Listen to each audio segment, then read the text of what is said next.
कहाणी आहे नाशिक टोल नाका, एक भय कथा।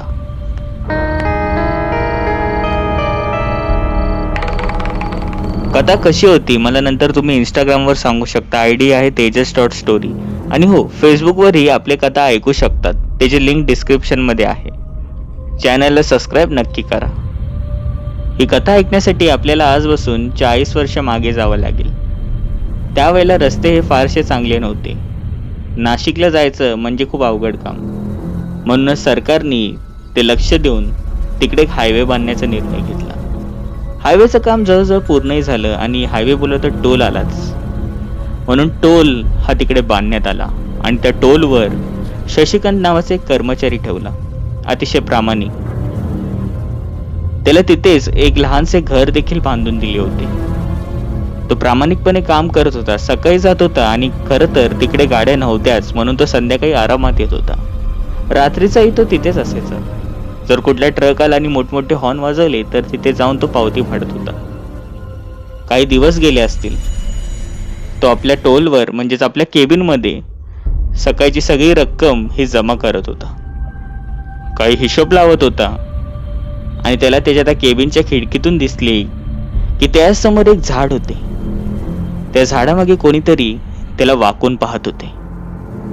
शशिकांतची नजर तिकडे गेली आणि त्याला दिसले की फक्त होते ते 2 डोळे आणि ते लटकणारे केश। मनात धडकी भरली, त्याच्याकडे दुर्लक्ष केले आणि ती रात्र कशीबशी घालवली। दुसऱ्या दिवशी तेच प्रकार, त्याला कोणतरी पाहत होते, फक्त 2 डोळे आणि ते केस। आणि आता तर अक्षरशः त्या झाडामागून एक हात दिसत होते, जे त्या झाडाला पकडून उभे होते। शशिकांतच्या मनात धडकी भरली। शशिकांत आपल्या केबिन मधून उठला आणि तसाच तिकडे जाऊ लागला। आपल्या जवळ असलेल्या ते बॅटरीचा ते प्रकाश तो मारू लागला। कोण कोण आहे तिकडे? पण त्या झाडामागून ते डोळे तसेच त्याला पाहत होते। तो हळूहळू जवळ गेला, अक्षरशः 10-15 पावलंच लांब राहिला होता आणि तो पळत जाऊन त्या झाडामागे कोण आहे हे पाहणार। पण त्याच वेळेला मागून एक हॉर्नचा आवाज आला। मागून एक ट्रक आला होता, ज्याला कदाचित पावती फाडायची होती। शशिकांत तसाच मागे गेला आणि मागे जाता जाता बघितले की ते डोळे त्याला तसेच पाहत होते। त्याने ती पावती तशीच फाडली आणि पुन्हा मागे बघितले तर ते डोळे हे गायब झाले होते। शशांकला मुळात आजार चढला होता। तो आजारी पडला, पण त्याने त्याच्या पत्नीला काही सांगितले नाही। 2-3 दिवस गेले असतील, कसेबसे त्याने आपल्या कामावर हजेरी लावली। काही दिवसांनी काही गावकऱ्यांनी त्यांना सांगितले, ओ भाऊ, जास्त काही बोलत नाही, पण तुम्ही ते काम करू नका। शशिकांतने विचारले, का? काम काय करू नका? पण शशिकांतला काहीच उत्तर भेटले नाही। गावकरी तसेच निघून गेले। एका रात्री तो सहज आपल्या त्या टेरेसवर थांबून मोठा सिगरेट मारत होता। ते मोठमोठे धूर तो आकाशात सोडत होता, पण त्याला दिसले की त्याच झाडामागे कोणीतरी पाहत आहे त्याला। मनात पुन्हा एकदा धडकी भरली आणि विचार आला की आपल्या पत्नीला बोलवावं। तो ज्या वेळेला तो ओरडणार, पण त्याच वेळेला मागून कोणीतरी बाहेर आले। शशिकांत तिला तसंच पाहत होता। साधारण एक 25-26 वर्षाची स्त्री होती। शशिकांत तसंच बाहेर गेला आणि त्या झाडाच्या जवळ जाऊ लागला आणि शशांकने पाहिले की एक 26 वर्षाची स्त्री होती। तिने एक पंजाबी ड्रेस घातला होता आणि हो, अक्षरशः दिसायला फार सुंदर होती। शशिकांतने प्रश्न केला, काय रे, तू इथे कशी काय? आणि तू रोज का मला अशी पाहते? त्या स्त्रीने स्मित हास्य केले आणि बोलली, काही नाही, मी रोज इथून जाते आणि तुम्हाला पाहत असते। शशिकांतलाही थोडं नवल वाटलं आणि शशिकांतने विचारलं, बरं तुझे ते डोळे ते असे का दिसत होते? आणि ती स्त्री बोलली, काही नाही, रात्रीचं चमकत असे। आणि ती त्याच्याकडे एकटक पाहू लागली। शशिकांत तिच्याकडे एकटक तसाच पाहू लागला, पण कळत न कळत ती स्त्री बोलली, मी तुम्हाला रोज बघते आणि तुम्ही खूप छान आहात. शशिकांतला फार आवडले आणि हे दोघं एकमेकांकडे तसेच बघत राहिले. ती हळूहळू मागे चालू लागली आणि शशिकांतही तिच्या समोर चालू लागला. ती आता पळू लागली होती आणि शशिकांत तिला पाहत पळू लागला. अगं थांब, अशी का पळते? पण ती स्त्री तशीच पळत होती. ती शशिकांतचं काही ऐकत नव्हती. पळता पळता दोघांनी फार वेग घेतला. बघता बघता दोघं एका रस्त्यावर आले आणि त्या बाईने जोर जोरात शशिकांतकडे हात केला, जणू काही ती तिला त्याच्याकडे येण्यास सांगत होती. शशिकांत जोर जोरात पळू लागला, पण अचानक त्याच वेळेला एक ट्रक आला आणि त्या बाईला उडवून टाकले. तो ट्रकवाला खाली उतरला, शशिकांतकडे गेला. शशिकांत त्यावेळेला जोरात किंचाळला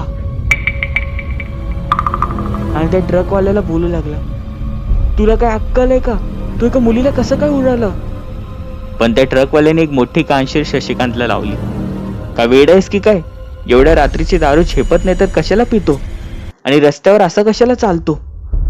आत्ता मी तुला उडवलं असतं तर काय केलं असता? शशिकांतला काय झाले काय कळत नव्हते. तिने आजूबाजूला नजर टाकली, पण तिकडे देखील कोणी नव्हते. मुळात ती मुलगी तिथे कुठेतरी पडलेली पाहिजे होती, पण ती तशी तिथे पडली नाही. तो ट्रकवाला तिथून निघून गेला आणि राहिला होता फक्त अंधार आणि ती शांतता. शशिकांत मागे वळला.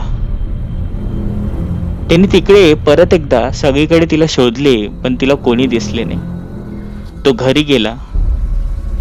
साधारण काही दिवस गेले असतील आणि पुन्हा एकदा रात्री टोल नाक्यावर तो काम करत असताना त्याच्या त्या केबिन मधनं त्याला ती दिसली.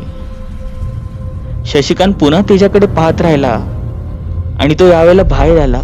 पुन्हा त्या झाडाजवळ गेला आणि बोलू लागला, काय ग, एवढे दिवस कुठे होतीस? आणि हो, त्या दिवशी अचानक कशी गायब झाली? त्या मुलीने स्मित हास्य करत प्रश्नाचे उत्तर दिले, अहो काही नाही, मला त्या दिवशी भीती वाटली, मग मी घरी निघून गेले. आणि पुन्हा एकदा दोघांची नजर ही तशीच एकमेकांकडे बघू लागली.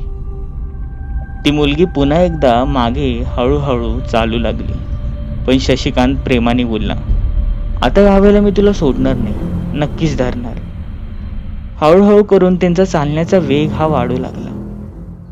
शशिकांत मागे आणि ती पुढे. बघता बघता दोघं धावू लागले. जणू शशिकांत तिच्या वशमध्ये आला होता. ते दोघं तसेच पळत होते. साधारण 10 मिनिटं झाले असतील, 15 मिनिटं झाले असतील. पण यानंतर ती मुलगी तशीच थांबली आणि शशिकांतला बोलली, तुम्हाला माहितीये का आपण कुठे आलो? आणि शशिकांतने सांगितले, नाही, कुठे आलो? आणि त्या मुलीने सांगितले, बघा, आपण एका कब्रिस्तानात आलेलो आहोत. कळत न कळत शशिकांतने आजूबाजूला बघितले. ते खरंच कब्रिस्तान होते. त्याच्या मनात एक धडकी भरली, याने मला कुठे आणलंय? हा प्रश्न तिने तिला केला, पण ती मुलगी बोलली, अहो घाबरू नका, मलाही फार आवडतं, मी नेहमी इथे येते. आणि शशिकांतने विचारले, बर का? आणि त्या मुलीने सांगितले, याजवळ सांगते. हळूहळू ती मुलगी ही शशिकांतच्या जवळ येऊ लागली. ती तशीच शशिकांतच्या जवळ येणार, पण सहज शशिकांतची नजर ही तिच्या पायाजवळ गेली आणि त्याने पाहिले की त्या मुलीचे पाय हे उलट्या दिशेने होते, पण ती चालत मात्र शशिकांतकडे येत होती.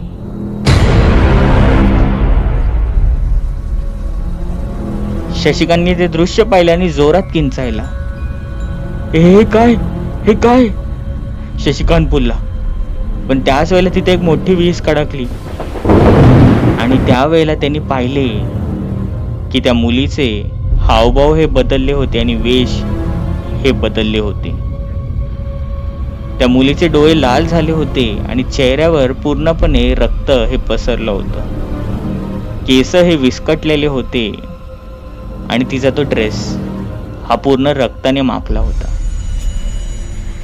दात हे जणू बाहेर आले होते आणि त्या क्रूर आवाजात ती बोलली, तुम्ही सगळे मर्द सारखेच असतात, मी सगळ्यांना मारून टाकणार.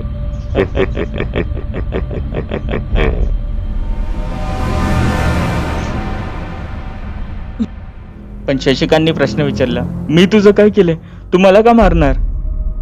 पण फक्त हसण्याचा आवाज येत होता. शशिकांत तसाच तिथे पळू लागला. तो मागे वळला. बघता बघता तो गेटच्या बाहेर पडला. तो अतिशय वेगवान गतीने धावत होता. सहजतेने नजर ही मागे टाकली तर त्यांनी पाहिले की ती हाडळ ही जणू हवेत तरंगत त्याचा पाठलाग करत होती आणि ती त्या रागाच्या अवस्थेत बोलली, मी कोणालाही सोडणार नाही, सगळ्यांना मारून टाकणार. थांब. नाही, जाऊ दे मला, शशिकांत बोलत होता. पण हा संघर्ष शशिकांतचा तिथेच थांबला. त्या हाडेने जणू शशिकांतच्या मानेला पकडले आणि पुढे हे ढकलले. शशिकांत तसाच जमिनीवर कोसळला. शशिकांतने मागे पाहिले तर त्यांनी पाहिले की ती हाडळ ही हवेत तरंगत होती. रागाच्या भरात ती शशिकांतच्या छातीवर बसली आणि तेच बडबडत होती, मी कोणालाही सोडणार नाही, मारून टाकणार. आणि शशिकांत बोलला, जाऊ दे मला, जाऊ दे. पण त्या हाडळीने क्रूर हास्य केले आणि तिने तिचे ते दोन्ही हात हे शशिकांतच्या छातीला लावले आणि जणू छाती फाडू लागले. शशिकांत वेदनेने किंचाळत होता, पण त्याला वाचवणारे कोणी नव्हते. जवळजवळ तिने सगळी छाती फाडली आणि आता तोंडही तो जबडा फाडू लागली. काही वेळाने तो जबडाही फाडला आणि रागाच्या भरात त्याची धड हे शरीरापेक्षा वेगळे केले. शशिकांत हा तिथेच मरण पावला. दुसरा दिवस आला. शशिकांतच्या पत्नीने सगळ्या गावात शोधलं, त्याला ती कुठे भेटले नाही. म्हणून सहज गावाच्या एका सरपंचकडे गेली. सरपंचांनी पूर्ण गाव हिंडायला सांगितले लोकांना आणि शेवटी शशिकांतचं ते शरीर भेटलं. त्याच्यावरती अंत्यक्रिया झाली. पण विशेष म्हणजे काही दिवसांनी असले प्रसंग हे येत राहिले. गावामध्ये मोठी चर्चा झाली की असं कसं काय होतंय आणि ती मुलगी ती आहे तरी कोण, तिला फक्त मुलांनाच का मारायचे, असं झालंय तरी काय. कोणालाच त्याचे उत्तर सापडत नव्हते. एक दिवशी सहज ग्रामसभा भरली होती. सगळ्या पुरुषांनी ते गाव सोडण्याचा निर्णय घेतला होता. पण अचानक ती सभा चालू असताना एक 70 वर्षाचा म्हातारा तिकडे आला आणि तिथे सांगू लागला, साधारण आजपासून 30 वर्ष आधीची गोष्ट असेल. ती मुलगी याच रस्त्यावरनं जात होती. ती त्या काळी शहरावरनं येत होती. म्हणून ती त्या रस्त्यावरनं जात असताना तिची ती गाडी खराब झाली होती. ते अतिशय श्रीमंत होते. ती गाडी तिथे लावली असताना तिचे ते टायर पंक्चर झाले होते आणि त्यानंतरच ती आजूबाजूच्या लोकांना मदत मागू लागली. काही गावगुंड तिकडे आले. त्यांनी तिची छेड काढायला चालू केली. तिने कसाबसा आपला बचाव केला आणि ती पळू लागली. पळता पळता तिचा वेग एवढा होता की अचानक तिच्यासमोर एक ट्रक आला जो तिला दिसला नाही आणि तिला उडवून टाकले. तिचं पूर्ण शरीर हे रक्ताने भरले होते. पण मरताना तिने वचन घेतले की या गावामधल्या कोणत्याच पुरुषाला ती नीट राहून देणार नाही आणि सगळ्यांना मारून टाकणार. आणि तेव्हापासूनच दर अमावस्येला तिची आत्मा भटकते. तुम्ही बोलता ना की फक्त 2 आणि 3 महिन्यातूनच असे पुरुष का मरतात, तेव्हा ती अमावस्या असते म्हणून. शशिकांतची ती चूक तिच्या जीवावर उठली होती. ही कथा काल्पनिक जरी असली तरी नेहमी आपण सावध राहायला पाहिजे. कोणावरही कधी विश्वास ठेवला नाही पाहिजे लगेच. यातून तरी आपण हे शिकतो. कथा कशी होती मला इंस्टाग्रामवर कळवा. आयडी आहे तेजस.स्टोरी. फेसबुकलाही फॉलो करा. आणि हो, तुमचे कथा अनुभव असतील तर मला डिस्क्रिप्शनमधल्या दिलेल्या मेल आय डीवर नक्की शेअर करा. चॅनलला सबस्क्राईब करायला विसरू नका. बेल नोटिफिकेशन नक्की दाबा. भेटूया पुढील भागांमध्ये.